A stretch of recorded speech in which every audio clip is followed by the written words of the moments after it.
श्री गुजरात जी महाराज के पश्चात सभी साधु ग्रंथ के चरणों में कोटिश कोटिश वंदन। सभी को सादर जय जिनेन्द्र।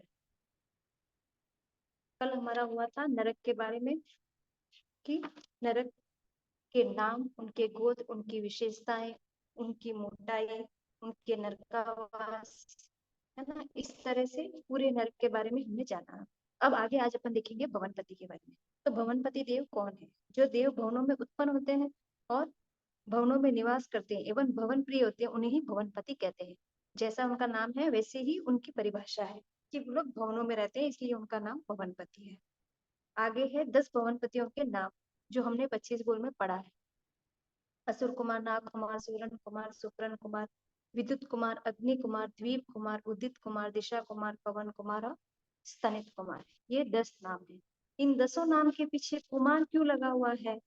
क्योंकि भवनपति देव जब ये उत्पन्न होते हैं तो उनकी अवस्था में कुमार के समान उत्पन्न होते हैं। वो इतने ही सुंदर, पूरे आभूषण, वस्त्र आभूषण से सजे हुए रहते हैं, आमोद प्रमोद के प्रिय होते हैं, इसलिए उनको कुमार कहते हैं। और 10 भवनपतियों के प्रत्येक के 2-2 इंद्र है, तो टोटल उनके इंद्र हो गए 20। 10 भवनपति के 2-2 इंद्र से होते हैं 20। अब भवनपति देवों के भवन कहाँ पे है? तो हमने कल देखा था कि जो नरक होती है, जो नरक है उसमें ये जो 13 पात्रे हैं,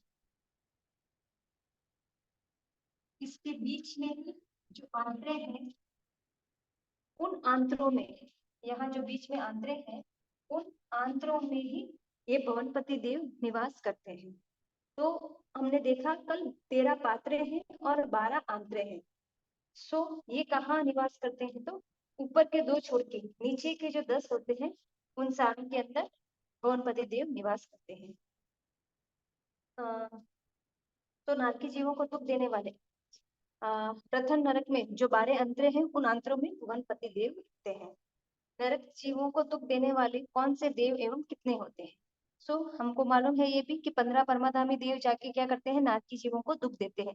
ये भी हमने कल देखा था नरक के अंदर कि नरक को 3 तरह की वेदना होती है। देवकृत होती है, परस्पर होती है और क्षेत्रकृत होती है। तो देवों के द्वारा किनसे होती है? परमाधामी देवों के द्वारा। तो परमाधामी देवों के नाम क्या है? अमृत, श्याम, सबल, रौद्र, महारौद्र, काल, महाकाल, असीपत्र, धनुष, कुंभ, बालुका, बेतरनी, खस्वर और महाघोष। और ऐसे ही इन 15 उनके क्या क्या काम होते हैं, वहां पे किस तरह से वो वेदना देते हैं, इसको भी हमें यहाँ पे बताया गया है कि अम्ब को 500 योजन तक ऊपर से उठा के गिराते हैं, उछालते हैं। अम्बरीश टुकड़े करते हैं, चूरे से टुकड़े टुकड़े करते हैं। श्याम का काम है मुष्टि से प्रहर करते हैं, मुट्ठी से जो करते हैं। सबल का है कि अति हृदय को फाड़ देते हैं। और रौद्र का काम है भाला,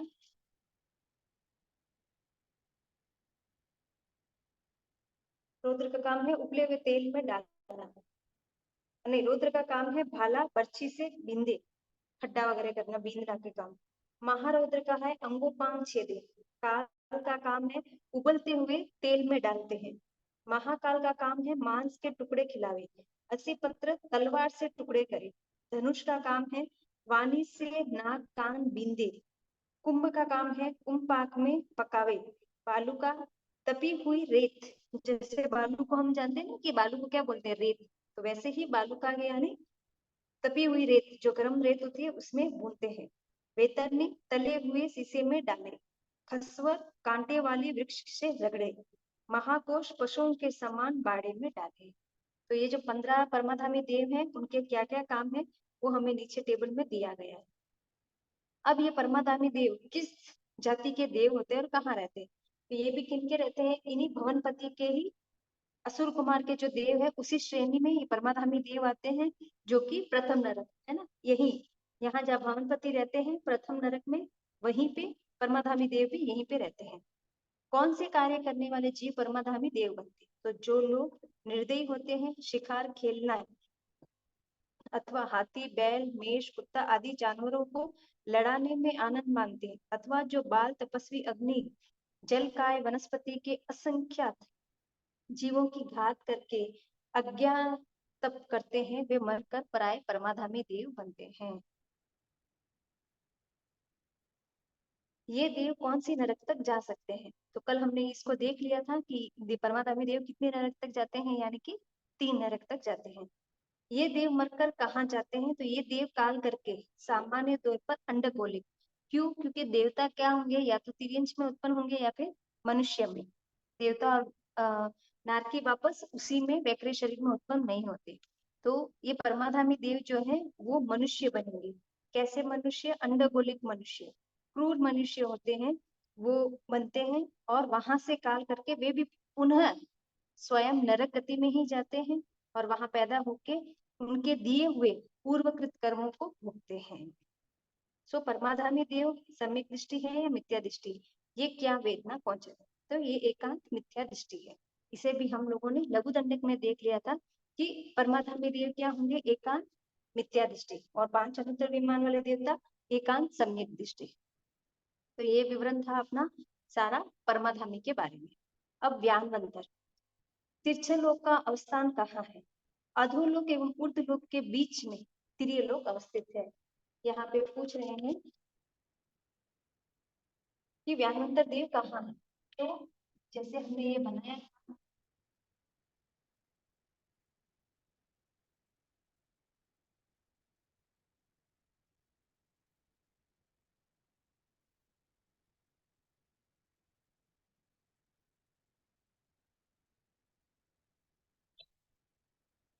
ये जब हमने बनाया था तो यहाँ पे हमने देखिए कि ये ऊपर वाला भाग ऊर्ध्व है और ये नीचे वाला अधो है, और यहाँ पे ये बीच वाला भाग जो है वो तिरछलोक। तो इस तिरछलोक में कहाँ रहते हैं उसका ही अभी विवरण चलेगा कि ये जो तिरछलोक है 1 योजन तक का देखे ना अपन ऐसे ध्यान। तो यहाँ पे आज हम इसके बारे में जानेंगे कि तिरछलोक के बारे में। तो तिरछलोक कितना लंबा चौड़ा एवं मोटा है? तो तिरछलोक 1 रज्जु लंबा है ना, लंबा चौड़ा है और 1800 योजन की मोटाई वाला है। इसकी मोटाई कितनी होगी? 1800 योजन।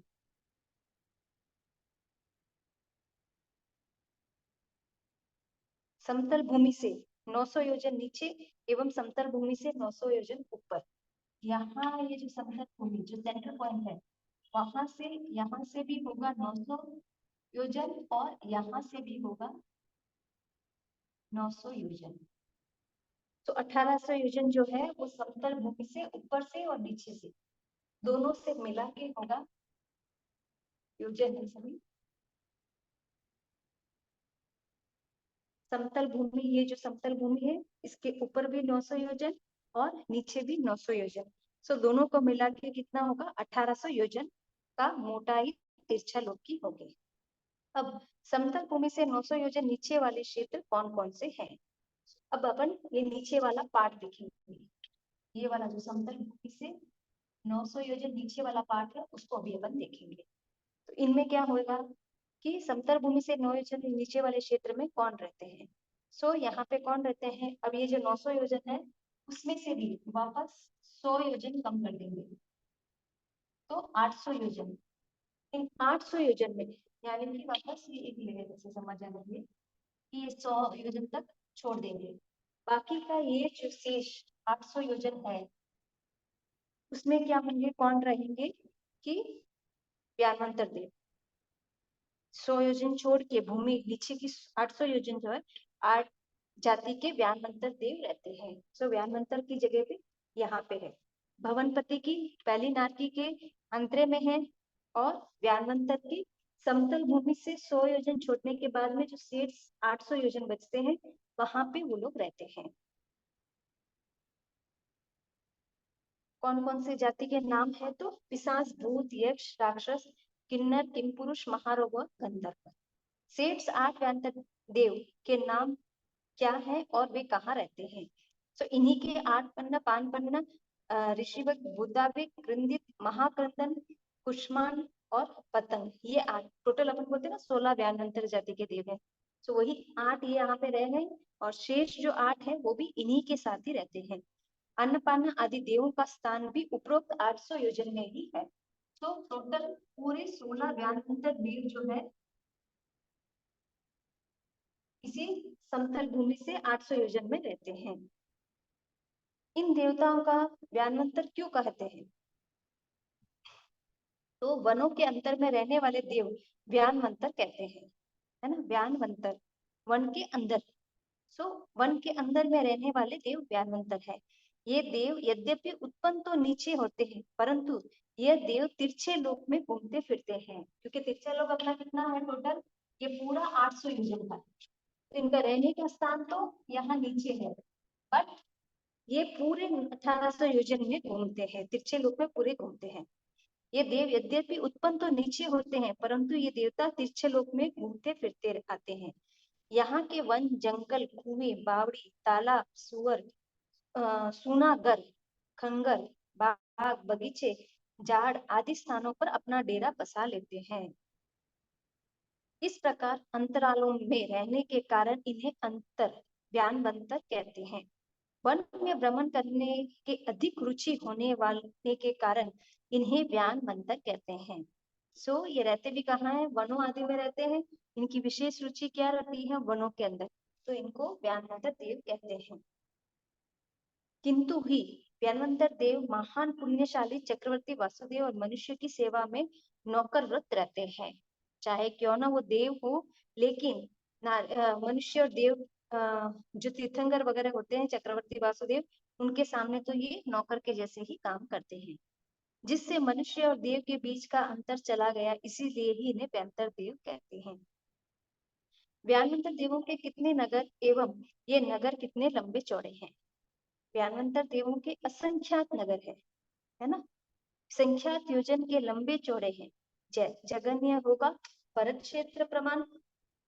भरत क्षेत्र मतलब ये ऐसा जो अपना राउंड रहेगा, इसके बीच में बहता है पर्वत, और यहाँ से नदी आने के कारण ये ऐसे अपना ये होता है, मतलब ये वाला जो है भरत क्षेत्र। एक पार्ट आगे देखेंगे अपन उसको। और तो जगन्य रहेगा अपना भरत क्षेत्र प्रमाण, और मध्य में महाविद्य। महाविद्य का शेप ऐसे होता है, ऐसे महाविद्य का जो शेप है वो मध्य होगा, और उत्कृष्ट पूरा जम्बूद्वीप। जम्बूद्वीप मतलब यहाँ पे एक पॉइंट आएगा, उसी को अपन जम्बूद्वीप कहेंगे।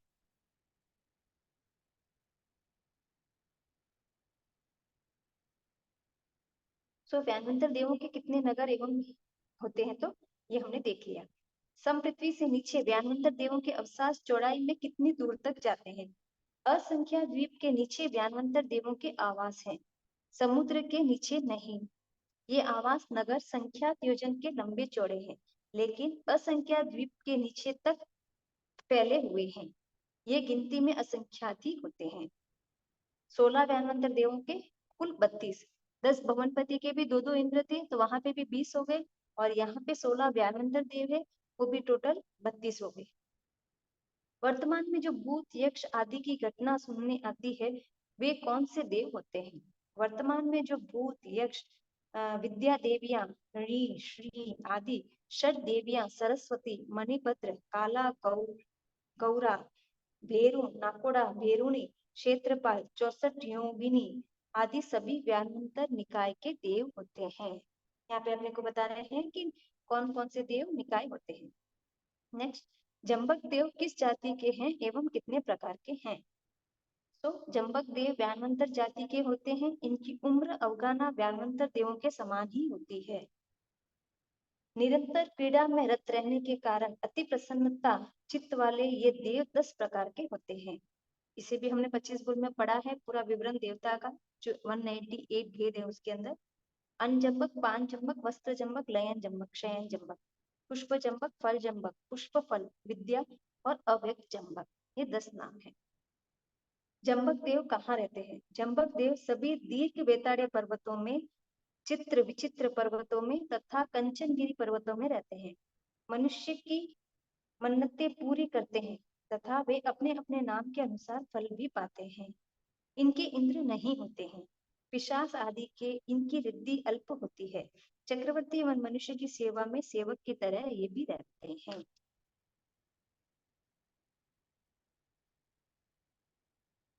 सुनीता जी, क्लियर है ये वाला व्यानवंतर तक? जय जिनेन्द्र सर। जय जय सर।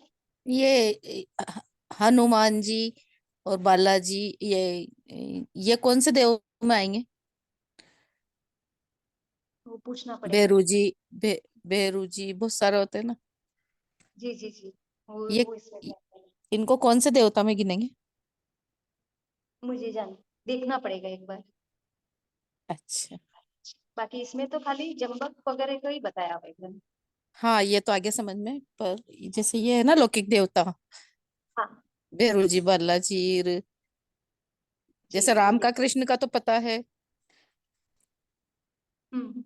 कि राम तो बलदेव थे, मोक्ष में गए, और कृष्ण आगामी भाव में तीर्थंकर बनेंगे। जी।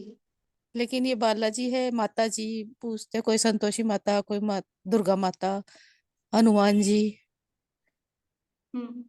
अलग भैरू अलग जी। देव होंगे अगर वो हाँ, ये ऐसे सब अपन मतलब इनको कौन सी कैटेगरी में लेंगे? पूछ के ये बता देव दीजिए। है या मनुष्य में लेंगे, या मतलब किस में लेंगे इनको? जी नहीं, एक बार जानकारी लेंगे, पूछ के बताती हूँ। ओके। अब तिरछलोक में, अब हमने कल देख लिया नरक का, आज देवता के अंदर भवनपति व्यावंतर के देख लिए। अब तिरछलोक में जा रहे। तिरछलोक में असंख्या द्वीप समुद्र है।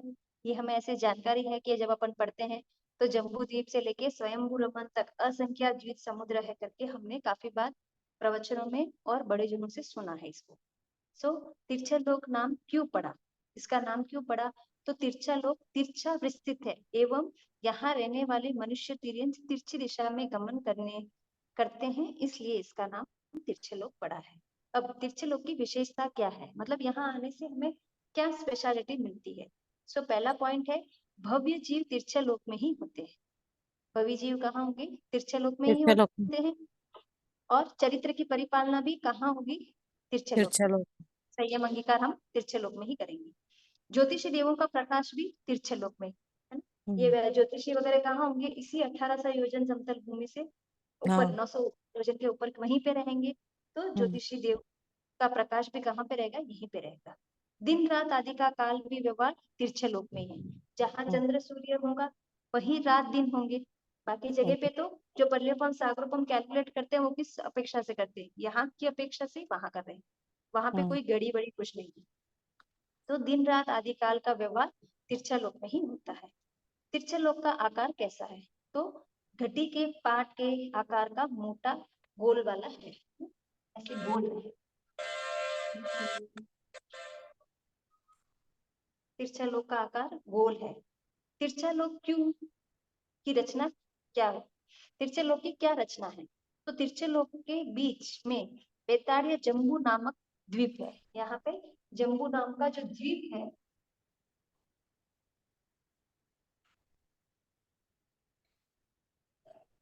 जम्बू नामक द्वीप है, उसके चारों ओर वलयाकार एक समुद्र है। समुद्र है, द्वीप है और फिर समुद्र है। ये भी हमें ध्यान है, द्वीप समुद्र द्वीप समुद्र द्वीप समुद्र, ऐसे ही असंख्या द्वीप समुद्र जाते हैं।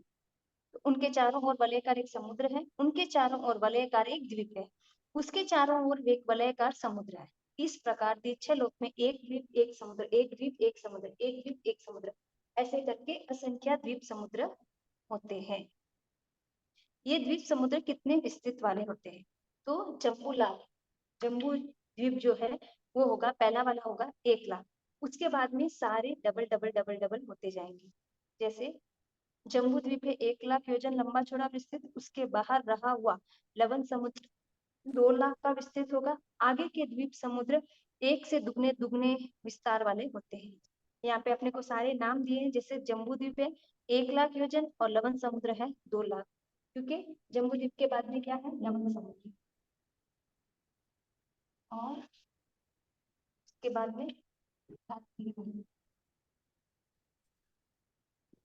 मेनली ये तो हमको बार बार पढ़ने में आता ही है, जो अपन अढ़ाई द्वीप बोलते हैं वो यही है। जम्बू द्वीप, लवन समुद्र, दात्की खंड, कालोद द्वीप,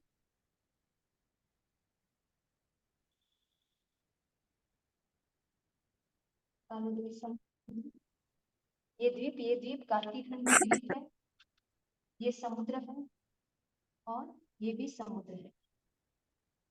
उसके बाद में पुष्कर द्वीप। पुष्कर।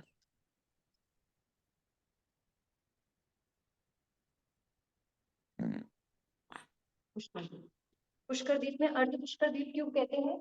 क्योंकि यहाँ पे ये माउंटेन बना हुआ रहता है,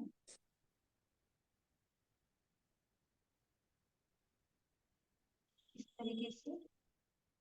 यहाँ आधा होने के कारण मनुष्य जो रहते हैं, अंदर वाले में ही मनुष्य रहते हैं, बाहर वाले में मनुष्य नहीं रहते हैं।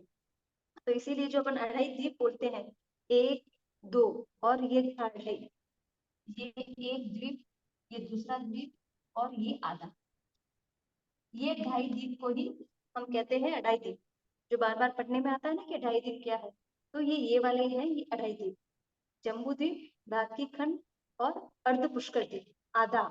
क्योंकि पूरा पुष्कर द्वीप में ये मनुष्य, इस पर्वत को मनुष्योत्तर पर्वत कहते हैं, तो उसके कारण अंदर की तरफ जहां पे पर्वत आया हुआ है उसके अंदर तो मनुष्य रहते हैं और पर्वत के बाहर मनुष्य नहीं रहते, इसीलिए उसको आधा लिए है।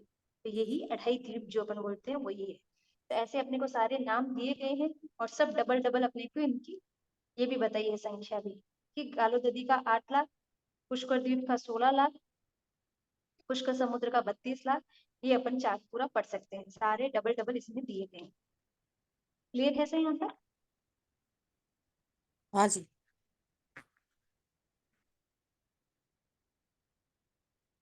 इस प्रकार दुनिया में जितने भी उत्तम वस्तुएं यथा संघ, ध्वज, कलश, श्रीवस्त्र, हार, नदी, पर्वत, रत्न, आभूषण आदि उन उन नाम वाले असंख्य द्वीप समुद्र आगे आगे रहते हैं, जो दुगने दुगने विस्तार वाले हैं। अंतिम समुद्र स्वयंभू रमन समुद्र है। ये पूरा होने के बाद में जो सबसे लास्ट वाला है उसे क्या कहते हैं अपन? स्वयंभू रमन समुद्र।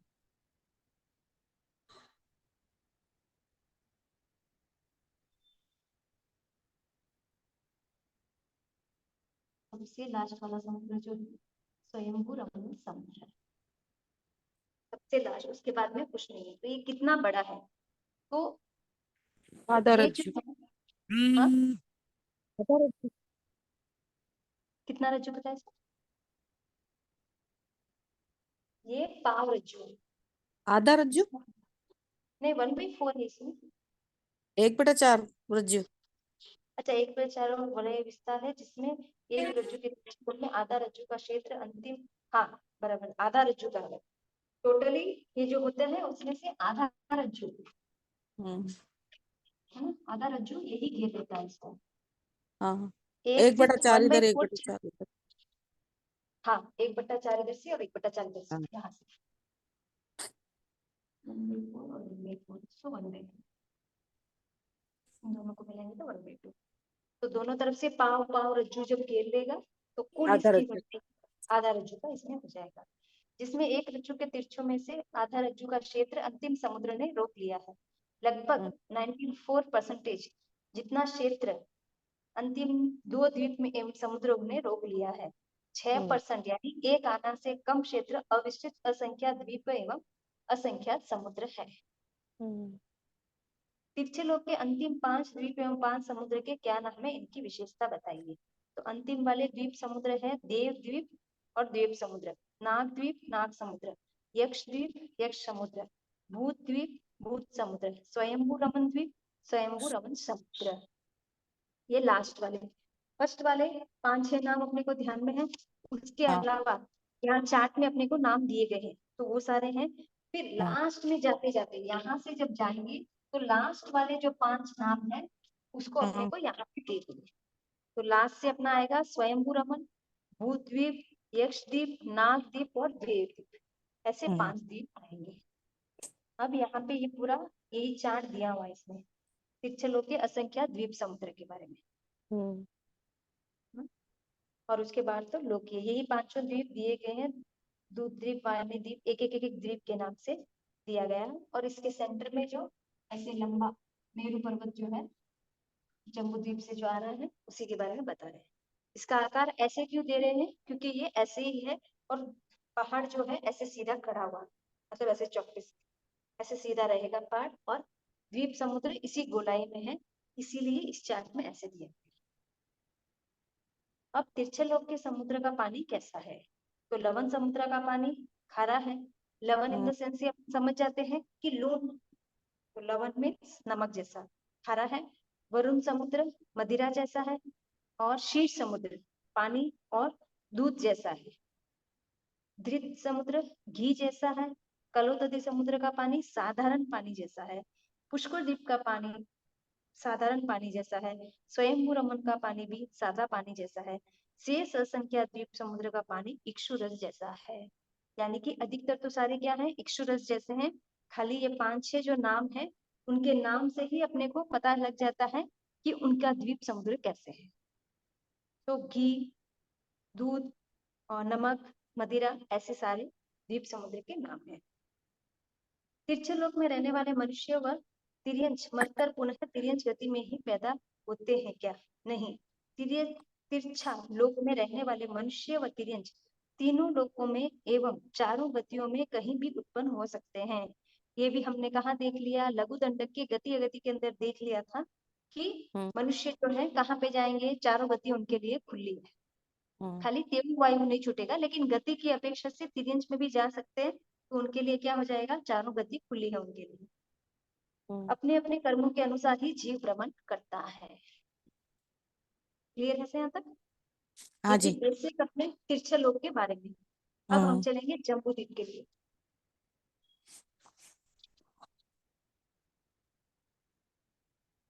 तिरछलोक में जिस द्वीप में हम रहते हैं उसका नाम क्या है?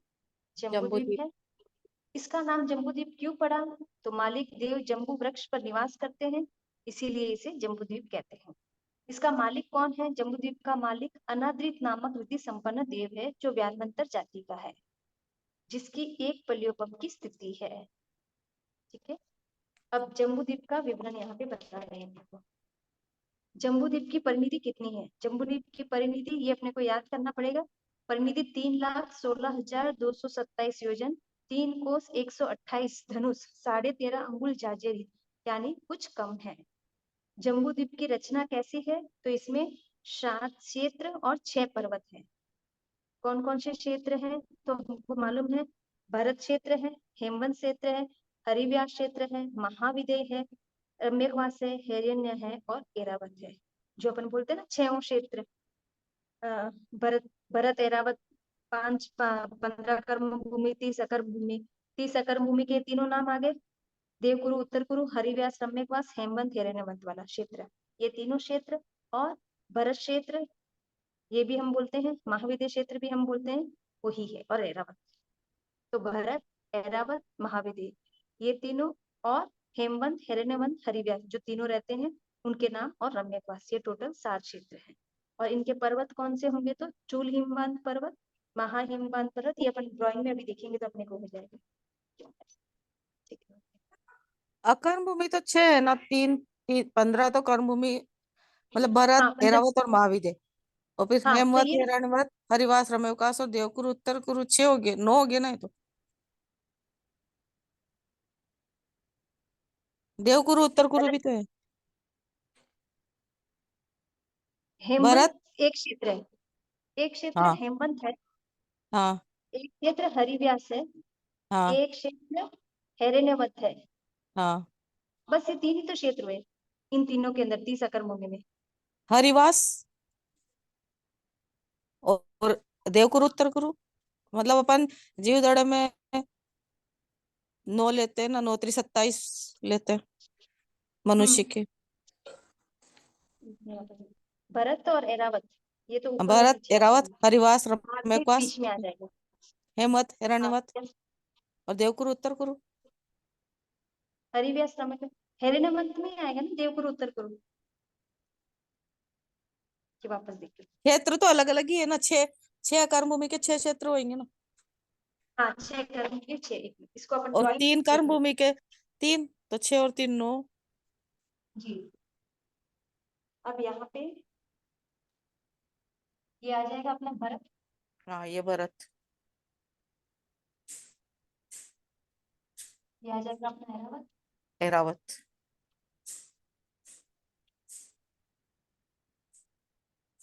यहाँ आ जाएगा महाविद्य, महाविद्य।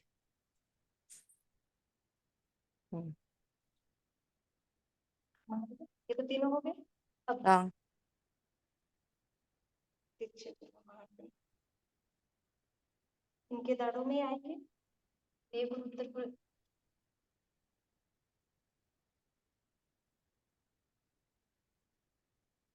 यहाँ से वो मेरू पर्वत निकल जाएगा हम्म और इनके ही दाढ़ों में आएगा।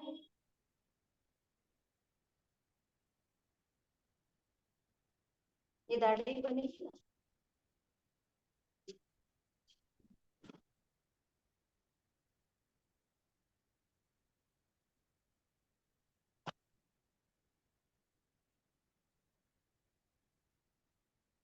इनके दाढ़े में ही आएंगे नहीं? और यहाँ से ये मेरू पर्वत। एक बार अपन इसी को देखते हैं कि यहाँ पे भरत क्षेत्र के अंदर वापस एरावती।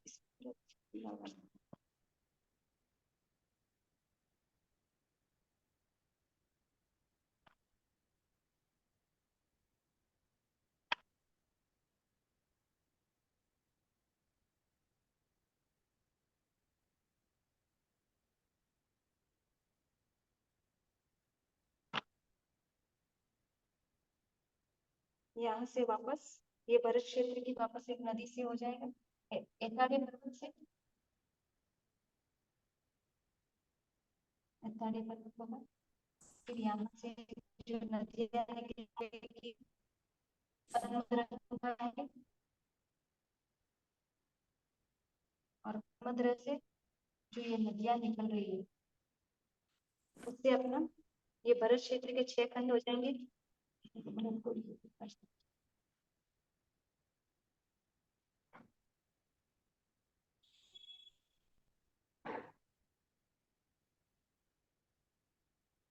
यहाँ मैदानी पर्वत,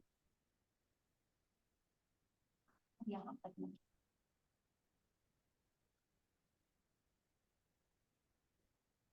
पद्म से नदी निकलेगी, इसके 6 भाग हो जाएंगे।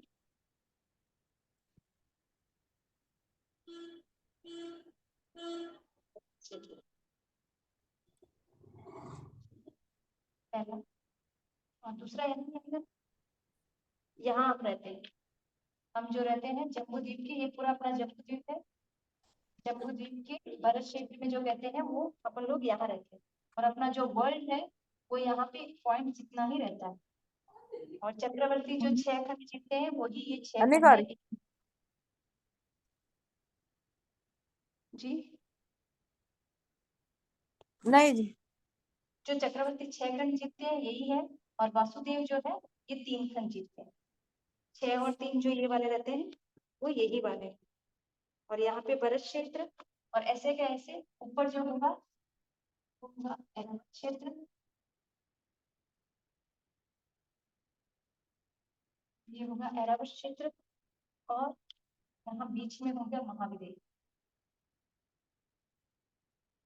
इसी के बीच में होगा महाविदेश क्षेत्र होगा। इस महाविदेश से ये जो 2 दाढ़ी निकलेगी, देखिए बीचों बीच मेरू पर्वत जाएगा, मेरू पर्वत से 2 दाढ़ी निकलती है।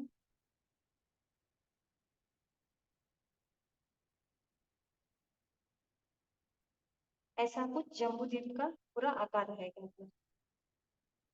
यहाँ से वापस महाविदेश की ये विजया दशमी हो जाएगी और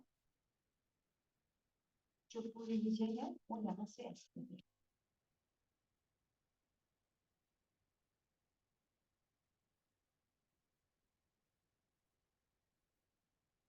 तो ये कुछ पिक्चर है जो जम्बू द्वीप के बारे में है कि नीचे भरत, ऊपर ऐरावत, बीच में महाविदेश।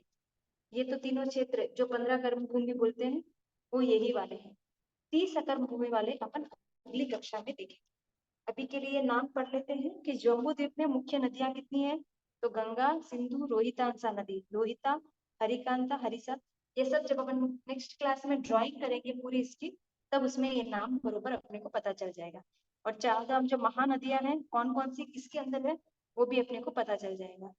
और महानदियों का परिवार ये अपने को पढ़ना पड़ेगा कि नदियों के नाम गंगा सिंधु के प्रत्येक परिवार का होगा 14,000 और 14,000 से ये टोटल 4 है, गंगा, सिंधु, रक्ता और रक्तावती, ये चारों को मिला के 56,000। और दूसरा है रोहितांसा, रोहिता, सुवर्ण और सुकन्या, इनकी होंगी 28,000। सो 28 इंटू 4 1,12,000। हरिकांता, हरिसलीला, नरकांता, नारीकांता, इनकी होगी 56,000। 56,000 इंटू 4 तो 2,24,000। सीतोदी और सीता में 5,32,000 इंटू 2 10,64,000। तो महानदियों का कुल परिवार होगा 14,56,000। ये इनका परिवार होगा, ये अपने को याद ही करना पड़ेगा इसमें। इसके पश्चात जम्बूद्वीप ऊपर दिशा में कितना लंबा चौड़ा है, तो दक्षिण दिशा से भी 1,00,000 है। जम्बूद्वीप के ऊपर कितने चंद्र सूर्य घूमते हैं, तो 2 चंद्र और 2 सूर्य। इनके जम्बूद्वीप के चारों तरफ 2 चंद्र और 2 सूर्य घूमते हैं। जम्बूद्वीप के ऊपर निरंतर 2 चंद्र 2 सूर्य घूमते हैं, जो मेरु पर्वत की परिक्रमा लगाते हुए गति करते हैं। भरत क्षेत्र का आकार कैसा है, तो इस तरह का चंद्रमा के आकार। भरत क्षेत्र का आकार 3 तरह गोलाई लिए हुए एवं एक तरफ उत्तर चूल हिमवान पर्वत से सुरक्षित ऐसा अर्ध चंद्रमा के जैसा होगा। ये जो अपन देख रहे हैं भरत क्षेत्र वाला, बस वो वैसा ही अर्ध चंद्रमा के जैसा भरत क्षेत्र का आकार रहेगा। हम कौन से क्षेत्र में रहते हैं, वो कौन सा बड़ा है, हम जम्बूद्वीप के भरत क्षेत्र में रहते हैं। ये वह जम्बूद्वीप का मात्र 190वां हिस्सा है, 190 हिस्सा है, जिसकी चौड़ाई 526 6/19 556 6/19 योजन की है। भरत क्षेत्र के कितने खंड हैं, तो भरत क्षेत्र के कुल तो 6 खंड है। भरत क्षेत्र के 6 खंड कौन कौन से हैं, तो ये वाले जो वैताड़िया पर्वत से क्या हो जाएंगे, बीच में आ जाने से भरत क्षेत्र के 2 भाग हो जाएंगे। सो दक्षिण और उत्तर, दक्षिणार्ध भरत और उत्तरार्ध भरत। पुनः चूल हिमपान पर्वत के पद्मदय, यहाँ पे एक चूल हिमपान पर्वत रहेगा, जिससे ये पद्मदय से नदियां निकलेगी। नदियां गंगा सिंधु निकलकर उत्तरादि भरत में आती है, फिर वैताड़िया पर्वत के नीचे आती हुई दक्षिणार्ध भारत में प्रभावित होती है, जिससे दोनों भरत क्षेत्र के पुनः 3 भाग हो जाने से इसे टोटल 6 खंड कहते हैं। यही बता रहे हैं कि ये जो पद्मग्रह है, यहाँ से जो नदियां वापस नीचे निकलती है, इसके कारण इस भरत क्षेत्र के 6 खंड हो चुके हैं।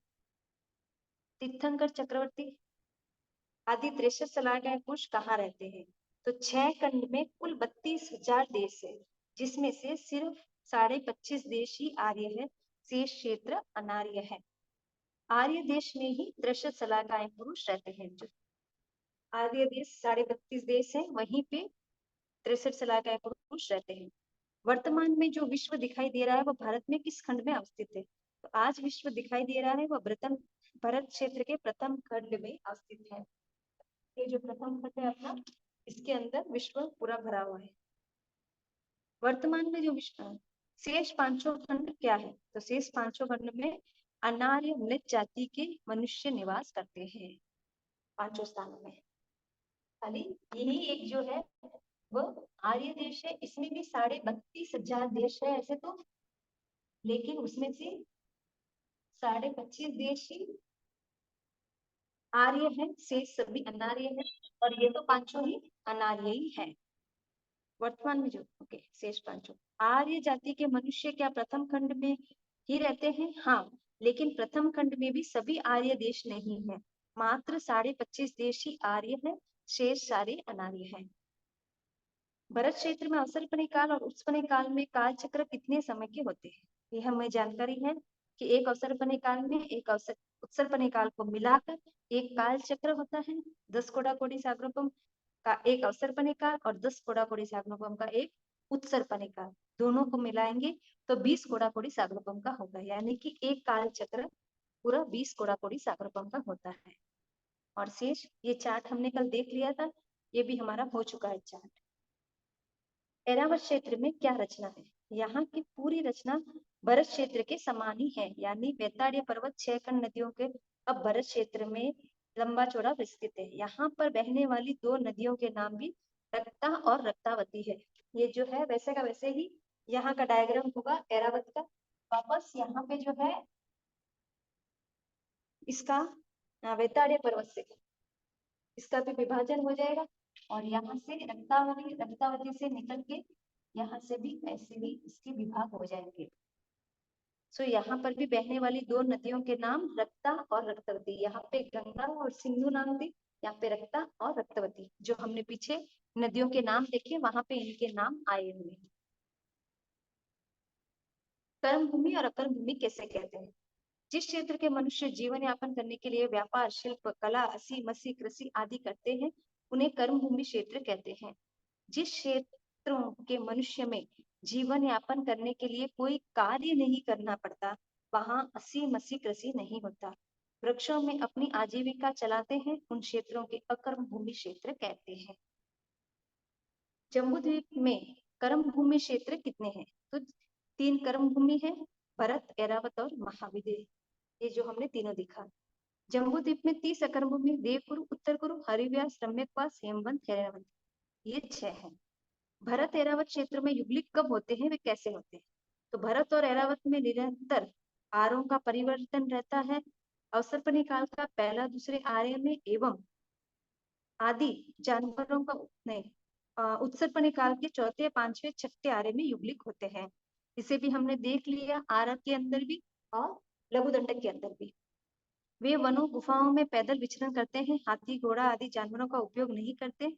सौम्य रूप संपन्न हथेली व तलेवा लालिमा युक्त नख बल पांव उत्पन्न होते हैं।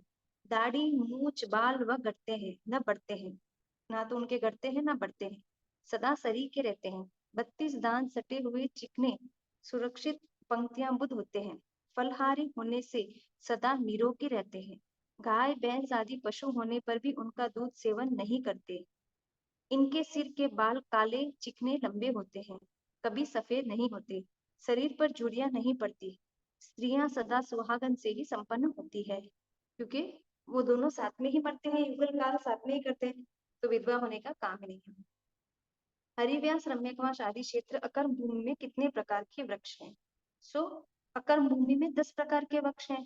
जो हमें कल्प वृक्ष के नाम है बस वही है। मातंग, बिंगा, तुड़ियंगा, दीप शिखंगा, ज्योतिशिखा, चित्तंगा, चित्रसा, मणियंगा, गोहगारा, अनिगना। ये प्रत्येक वृक्ष एक एक वस्तु के ही होने से प्रदान होते हैं। अब यहाँ से छठे आरे का देखेंगे कि छठे आरे में क्या हो रहा है। छठे आर्य की झलक कैसी होगी? पंचवें आर्य के अंत में 4 जीवी एक अवतारी बनेंगे। दुपस्सा आचार्य, फाल्गुनी साध्वी, जिंदा श्रावक और नाक्षी श्राविका। ये भी हम लोगों को जानकारी है। 5वें आर्य में 10 बातों का लोप हो जाएगा। ये हमारे लिए क्वेश्चन में भी आ सकते हैं कि 10 बातों का विच्छेद क्या होगा। और 4 पुरुष जो पंचम आर्य में भी एक भवतारी हो सकते हैं, वैसे क्वेश्चन हमारे यहाँ आ सकते हैं। तो अविधि ज्ञान, मन पर्याय ज्ञान, केवल ज्ञान, यानी कि तीनों ज्ञान, 5 ज्ञान में से 3 ज्ञान लुप्त हो जाएंगे। चरित्र के अंदर परिहार, विशुद्ध और सूक्ष्म संप्रदाय, यथा क्या चारित्र, तीनों चरित्र हो जाएंगे। श्रेणी के अंदर उपशन श्रेणी, शपक श्रेणी, ये दोनों श्रेणी चली जाएगी। शरीर के अंदर आहारक शरीर चला जाएगा और पुलाक लब्धि। ये टोटल 10 है। 3 ज्ञान, 3 चरित्र, 2 श्रेणी, 1 शरीर, 1 लब्धि, ये कुल 10 होते हैं जिनका विच्छेद हो जाएगा। छठा आरा भयंकर दुखदायी होगा। तीव्र आंधी तूफान के साथ अंगारों के जैसे वर्षा होगी, जिससे शाश्वत बड़े पर्वत एवं नदियों को छोड़कर सब कुछ नष्ट हो जाएगा। गर्म राख के समान पृथ्वी हो जाएगी। भरत ऐरावत क्षेत्र के अधिष्ठायक देव मरते हुए मनुष्य एवं तिर्यंश में कुछ जीवों का उठाकर बीज रूप में बचाएंगे। उन्हें ले जाकर वेताड़े पर्वत के 72 बिल में रख देंगे। 66 बिलों में मनुष्य, 3 में पशु, 3 में पक्षी रहेंगे। भयंकर भूख प्यास सताएगी, परंतु खाने को अन्न नहीं रहेगा। ये हमने कल 6 आरों के अंदर देख लिया था कि वहां पे कैसा, छठा आरा में कैसा रहेगा, मांसाहारी रहेंगे, इसलिए वहां पे अन्न मिलेगा नहीं। दिन में सूर्य की गर्मी एवं रात में ठंडक से वे जीव कड़क पड़ जाएंगे। उन जीवों को चमड़ी और हड्डियों का चाटने मनुष्य की खोपड़ी में जल पिएंगे। ऐसा अपना जीवन निर्वाह वे मनुष्य करेंगे। एक हाथ की अवगाना, 30 वर्ष की उम्र, काले डरावने दुर्गंधमय शरीर वाले वे मनुष्य कामी, क्रोधी, रोगी, आपस में लड़ने मरने, नरक तथा तिर्यंश जाति के मेहमान बनेंगे। छठे आर्य की कितनी गति है? ये भी हमने कल आर्य के अंदर देखा था कि गति 2 ही है, या तो होगा तिर्यंच या होगी नरक। 6 वर्ष की स्त्री गर्भ को धारण करेगी, सुअर व कुतिया के समान बहुत संतान को जन्म देगी। ऐसा छठा आरा 21,000 वर्ष का होगा। छठे आरे के प्रारंभ के पहले दिन प्रथम प्रहर में चारित्र धर्म, दूसरे प्रहर में अन्य धर्म, तीसरे प्रहर में राजनीति और चौथे प्रहर में अग्नि का विच्छेद हो जाएगा। जो दिन के 4 प्रहर होते हैं उसमें सबसे पहले जाएगा जैन धर्म, दूसरे में जाएगा अन्य धर्म, तीसरे में जाएगा राजनीति धर्म और चौथे में अग्नि विच्छेद हो जाएगा, जिससे हम अन्न नहीं पका सकते। छठे आरे की झलक के समझ कर ये आत्मा तू जागृत हो जा। अभी जो जीव दान पुण्य व्रत पचकान सत्य शील संयम का पालन करेंगे वे इस छठे आरे के जन्म नहीं लेंगे। छठे आरे में हमारा जन्म न हो इसके लिए हमें सम्यक पुरुषार्थ करना चाहिए, वैराग्य भाव बढ़ाना चाहिए। अभी कुंडा में रत्न पड़ा है ऐसे उठा लेना चाहिए। इस तरह छठे आरे का वर्णन देते हैं और हमें उद्बोधन दे रहे हैं कि हम भी जल्दी से जल्दी दीक्षा को ग्रहण करें। तो आज हमने भवनपति व्यानवंतर देवों के बारे में देख लिया। कल हमारा नरक का पूरा कंप्लीट हो गया। आज जम्बू द्वीप के बारे में देखे, लेकिन जम्बू द्वीप का जो पूरा विस्तार है वो हम अगली कक्षा में देखेंगे। तब तक हम इस कक्षा के सारे द्वीप समुद्र के नाम नदियों के नाम वो सब पढ़ के आ जाएंगे और अगली कक्षा में अपन पूरे जम्बू द्वीप की जानकारी और बढ़ाएंगे। ठीक है सर, आज की कक्षा इतनी रखते हैं। सबको धन्यवाद। आगम विरुद्ध अगर कुछ भी कहा हो तो तस्मिच्छामि दुग्धम। अहो गुरुवर कृपा करी दीन ज्ञान की धारा, भव भव में भूलेंगे आपका उपकार हो गुरुवर, आपका उपकार। अभिनय जो हो गया उसको माफ करो, मेरे सारे कर्म कलुष को आप ही साफ करो, ओ गुरुवर आप ही साफ करो। अभिनय आशा के बार बार तस्वीर आगम विरुद्ध कुछ भी जय जितेंद्र।